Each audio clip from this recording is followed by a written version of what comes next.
we're doing a scenario that's going to be 4 people hurt, 3 people will be deceased. That's in a brand new tube, all right? Brand new tube, okay? You're going to evaluate them? That's why I tell you to. You understand? Over there. Let me get to my daughter. Let me get to my daughter. As the mother sees her daughter taking her out, as they bring the third deceased over, and here comes the father.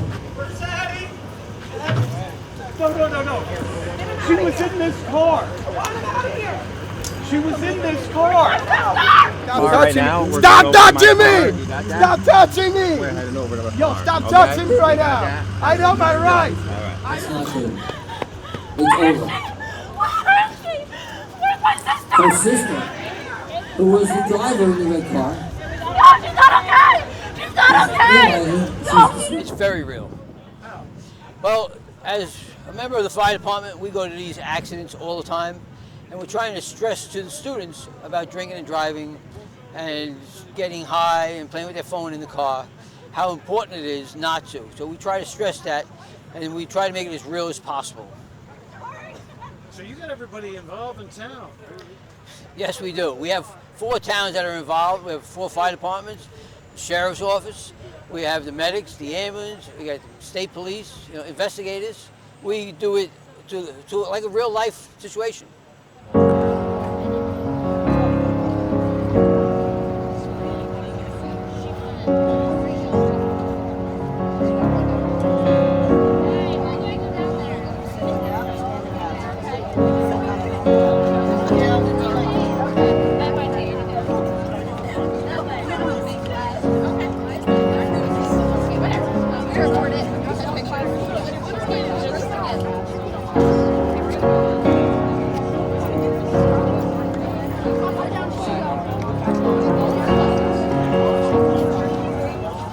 A lot of work goes into it. You'll see it as we go through it, how many people are involved with this. But please, pay attention. It's very important. We know it's getting close to prom, so everybody wants to have a good time, and we want you to have a good time. We want you to remember it, but we want you to remember it in a good way, not in the way we're going to show you. Okay? In the red car here, the sister is driving her sister to the prom. The driver is deceased, who went to this school. So she's driving her to come to her prom so she can remember it. In the other car, the driver is drunk. He was doing everybody a favor by taking his girlfriend and her friends to get ready. So he's doing everybody a favor, but as they're inside getting ready, he's outside, sitting in the car, having a beer, 2 beers, because it's not going to bother him. He'll be fine. Smokes a joint, he's on his phone. They finally finish getting ready. They come out, get in the car, and he takes off, realizing he's late because he was drinking. So he's rushing to get them back to her house so he can finish getting ready. Okay? All the fire, EMS, the police are down on 145. So if this is a real accident, you got to remember, the tones go out for the firemen. It takes us time to get to the firehouse, get a fire truck, find the accident, and start extricating them out of it. There's what they call a golden hour, from the time of the injury to the time that they get to the hospital. Doesn't seem like an hour, that's fine. But by the time, you can hear the sirens starting to come up now. They're only on 145. So by the time they get up here and start cutting them out, it's 15 minutes in real life. By the time they get to the firehouse, get to the scene, okay? Now they're going to cut them out. You'll see how long it takes to cut them out. Even if they get them out right away, they have to go to the hospital. Going to Hudson, half hour. If they have to go to Albany, 45 minutes. That hour is shot. So their injuries are less and less survival. Okay? So when they come up, I'll tell you who's coming up and what they're going to be doing. It's very sad, as you're all going to see as we go through this, losing friends, brothers, sisters, how it affects everybody's life in this school, in this community. Everybody knows somebody. when you start seeing the police and the fire up here, somebody's going to recognize somebody. A neighbor, somebody you know, okay? Went to school with his brother. So it affects all of us in every which way. Okay? As you can hear him coming up, seems like a long time already. It's only been a minute, 2 minutes. So you could imagine being trapped in that car and you hear the sirens coming. Are they ever going to get here? Yeah, but it does take a long time. It seems like it. So if they're going from the firehouse 5 miles away, that golden hour is ticking away, ticking away. Meanwhile, the injured in here, they don't know if they're going to survive. There's deceased in these cars. The drunk driver has no idea what he did. No idea that he just killed these people. So when you see the police take him out, give him a sobriety test, cuff him, and we'll go from there. In an accident like this, the 4 fire departments in this district are all going to respond because of the deceased and the amount of injuries. You got the ambulance.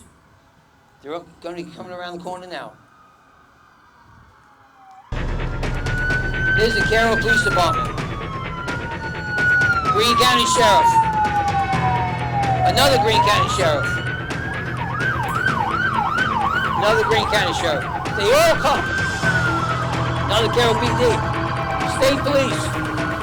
It takes a lot. Here comes Carroll Fire Department. East Durham Fire Department.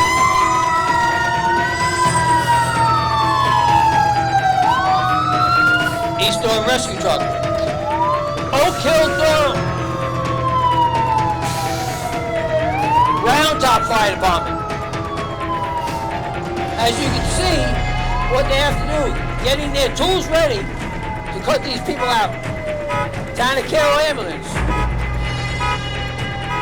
As they get the driver out of that car, realizing he's drunk, Durham Ambulance is here.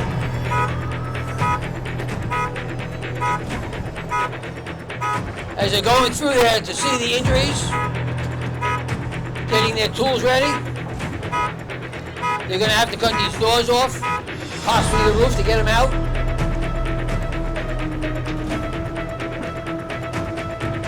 They're going to be putting sheets over them, and they cut the glass to try to minimize the injuries.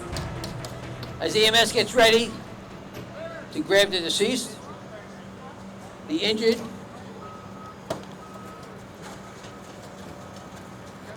you can see how many people it takes to do this. And this is in real life. Who comes? We all go. Because we're dedicated to this. And that's why we do this.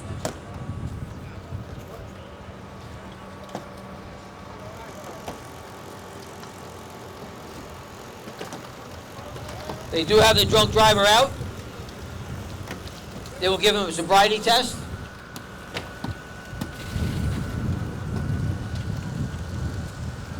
We have a third ambulance coming.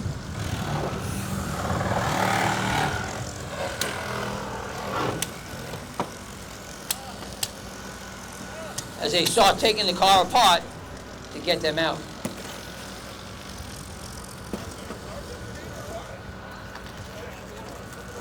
As the police stand there and try to realize what's going on, what they have to do, who has to be notified. So he's going to give you a PBT test at this time. What? This? All right. You see that's in a brand new tube, all right? Brand new tube, okay? You're going to blow in this when I tell you to, you understand? Wait, what happened though? What happened? You were involved in a car accident. That's what we were just explaining to you. So I just ran you Your through all the accident? field sobriety tests. And at this time, he's going to... I'm good. I Okay. didn't drink. I'm Well, good. at this time, he's going to I ask don't you need to to take demonstrate. this. I don't Yeah, need you to do. take this. Okay. I'm good. Got to load up for you quick, hold on. I'm good though. I didn't do anything.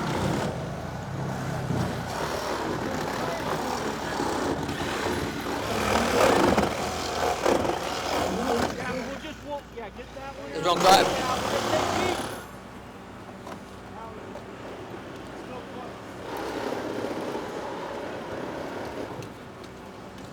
Just watch them, how they're taking this car apart. Speed is very important, but to be accurate and not to do more injuries.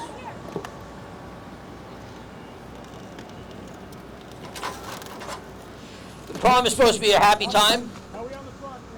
Pictures, memories. These are not the pictures and the memories that you want. As they're taking the injured out of this car.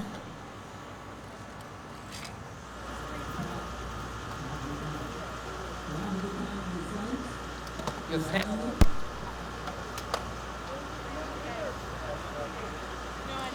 As they took that roof right off the car, so they can get the injured out.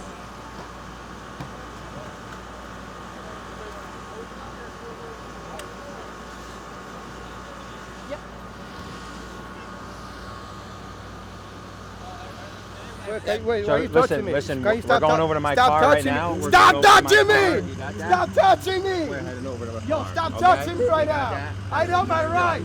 I know my That's rights! what Stop touching me! I would like seeing pictures of this accident.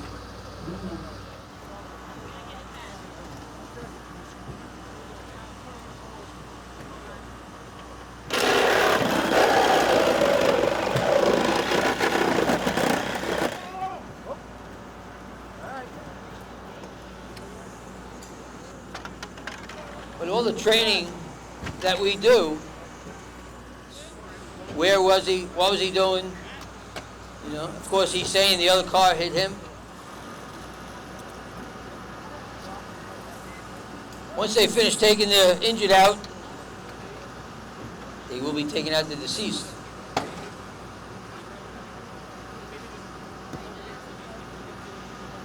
It's not a good scene for anybody loading the other injury into the dorm ambulance.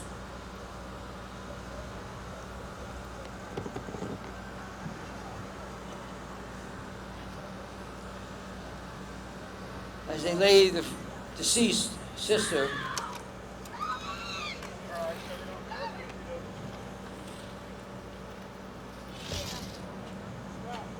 and here is the sister coming over saying, "This cannot be true." Can't be true because she just drove her sister. How could it turn that fast that she's deceased? As the state police try to comfort her to get her away from the scene, it's something no one wants to see. It's their sister, brother, daughter, son, laid out on the pavement and come running up and know that they're deceased. Parents, think about it. Getting that call. It's been a terrible accident, and your child.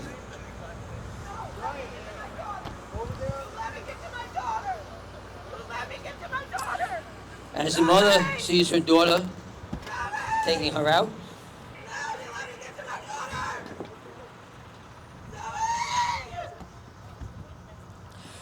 there is no comforting her. Her daughter getting ready for the prom, deceased. The plans that they had are over.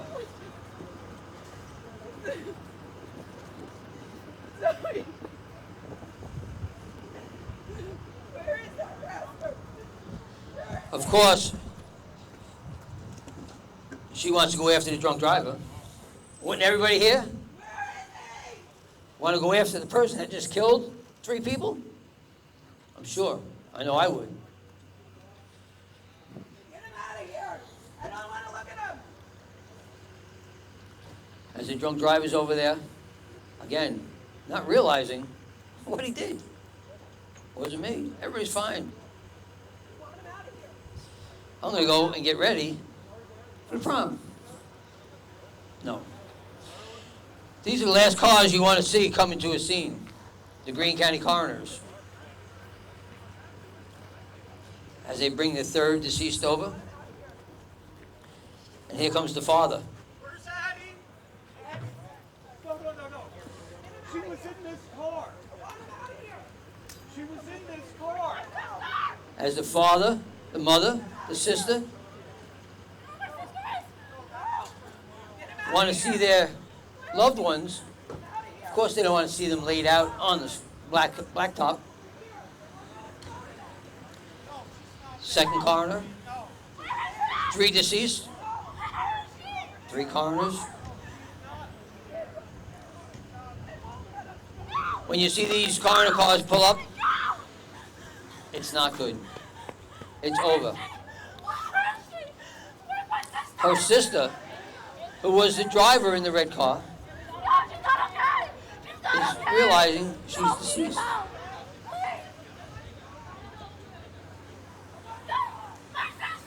And now the parent over here, as you can see over here, wants to go after the drunk driver. They all do. Go through the phone. Everybody knows they take pictures while they're driving. Let's see how fast they went. Let's see what they were doing. Putting it on Facebook. Look, we were doing 90 miles an hour going down 23. And they'll go through those phones step by step. And they'll figure it out. We know the drunk driver. His life is over. Once they take him down to the barracks, and they give him the charges, they'll go before a judge. And of course, the judge is going to lock him up. 3 counts vehicular manslaughter. That's a long time in jail. He'll never come back out. That's hard enough. But once he sobers up and realizes he killed his girlfriend, 2 classmates, injured 3 others, possibly paralyzed them. The prom's not going to be a happy one this year. Because when you go to the prom, that's what you're going to be talking about. You're not going to be talking about the good music or the friends laughing, making jokes. You're all going to be having stories of how they were, that you did have lunch with them the other day. I was on the bus. I remember her in 3rd grade. All the memories of your friends. They will not be at the prom. The flowers that they were going to have for the prom are going to be flowers at their funeral. The parents who was hoping to have pictures of the prom, everybody dressed up with their friends. Instead, they're going to see this on the news. They're going to see it in the paper. They're going to see it every time they close their eyes. Over and over again.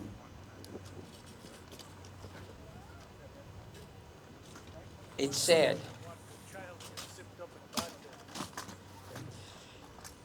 Parents, you're watching this. Think about your child being zipped up in a body bag. Next time you're going to see them, we'll be at the funeral home.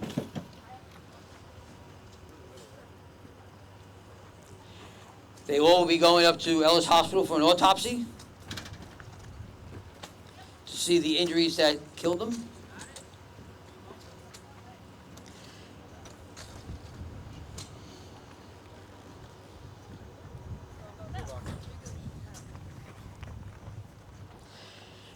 As they load the deceased in the coroner's cars, it's very sad.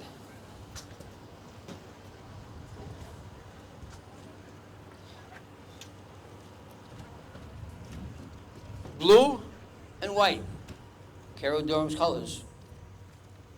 They had these balloons in the car because they were going to celebrate.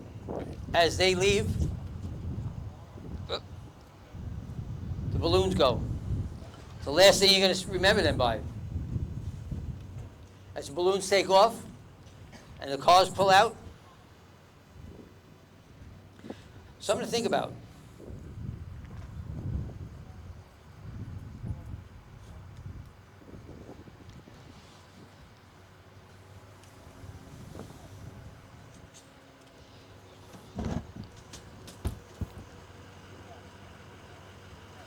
Went to this prom promise, made that promise, and she told her sister what could happen, never knowing it would. So as they drive, and their friends in the other car who are rushing, so they're all on time, run the red light. Crash into them. 3 dead. 3 injured. So as we all know, prom is not going to be happy. It's going to be memorable, but in a bad way. Everybody here knows somebody here. You know a fireman, an EMT, one of the police. We all know Tom Plank from elementary school all the way up. As a DARE officer, he told you this from grammar school. This is what he was talking about. How serious it could be.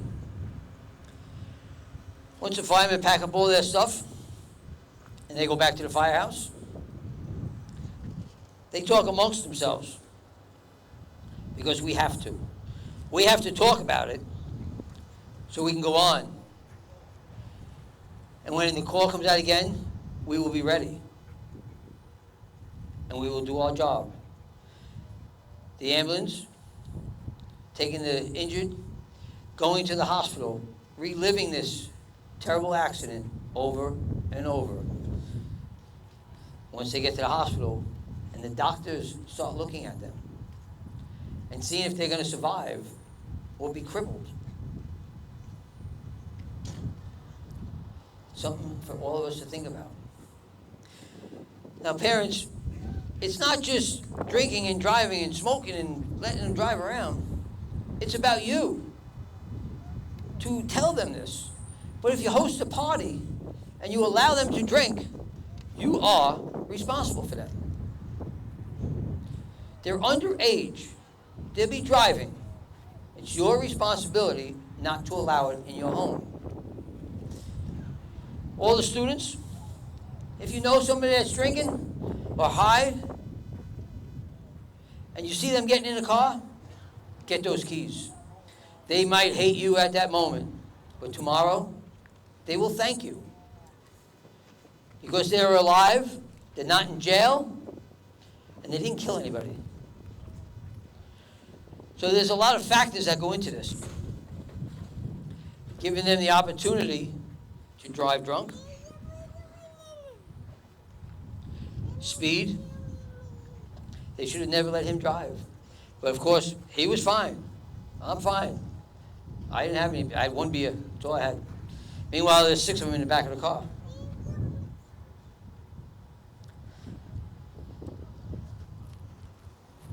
I would like everybody to think about it for a minute.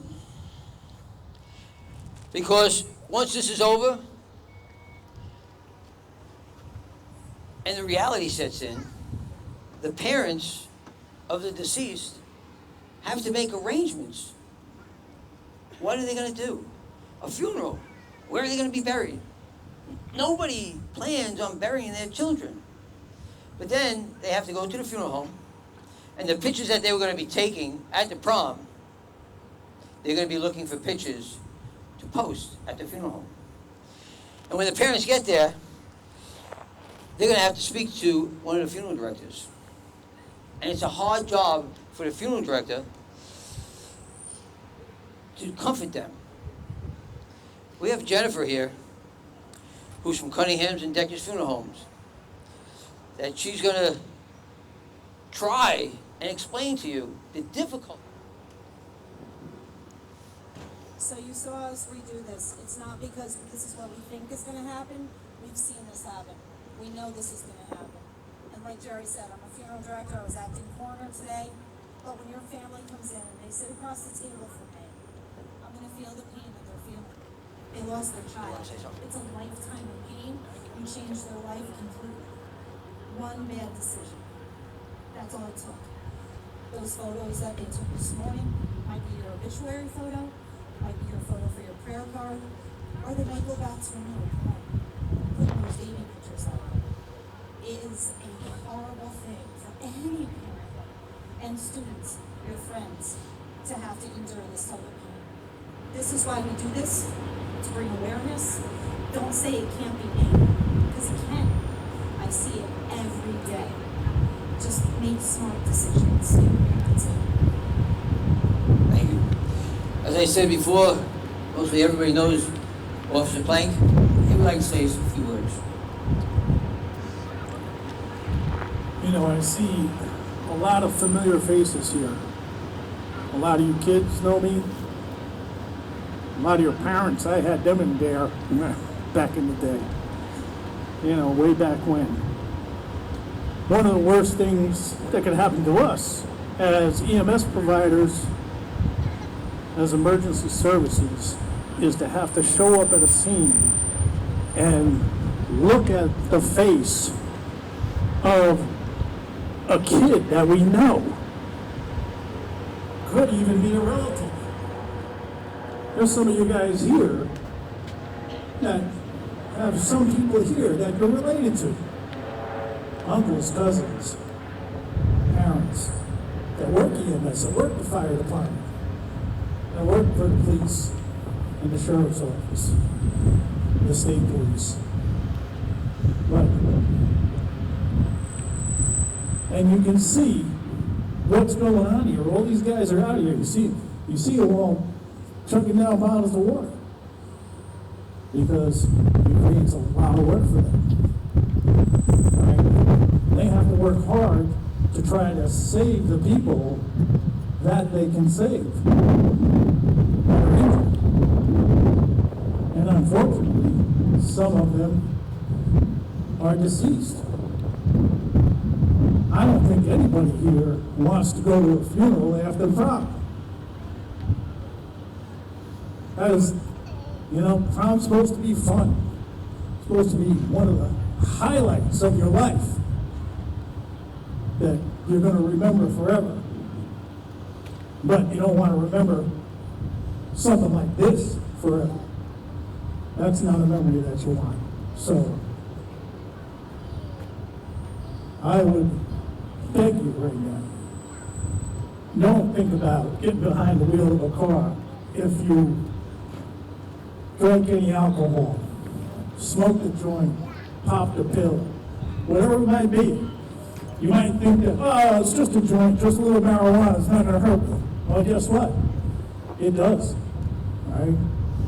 So, you know, you can't react in time to things. All those things slow down your system in your body and your reaction time. And you're not cognizant of what you're doing sometimes. Want to say something? So you have to keep it in mind. Not one thing, not nothing, not one drink, not one beer, absolutely nothing, not one pill, not one joint, nothing. Stay clean and sober. Because I don't want to see any of you guys in a situation like this. Thank you, Tom. We can't stress it enough, the seriousness of this. The drunk driver, like I said, his life is over. He will not see this school. He's going to be in jail for a very, very long time. The girls that were deceased, did they have plans for college? Maybe. Plans on getting married? Maybe. I just found out the girl that was driving this car, who went to the school, just got engaged. So she had plans, and she was happy, her family was happy. Now it's over. Please, think about it. Thank you. 13,000 people died in New York State last year due to drunk driving. 32% of all deaths that year were drunk driving. And I knew one of them. I was good friends with him. Please, guys, don't be a statistic. Don't drink and drive, not just for prom, but for the rest of your lives. You know, drink responsibly. We can all celebrate, but do it responsibly. I want to thank Jerry Buckley for coming out. Doing a very good job. It's very, very powerful. And I really appreciate the care of Durham Police, New York State Police, the fire department, and everybody who's involved in all of this. Can we give Jerry a round of applause, please?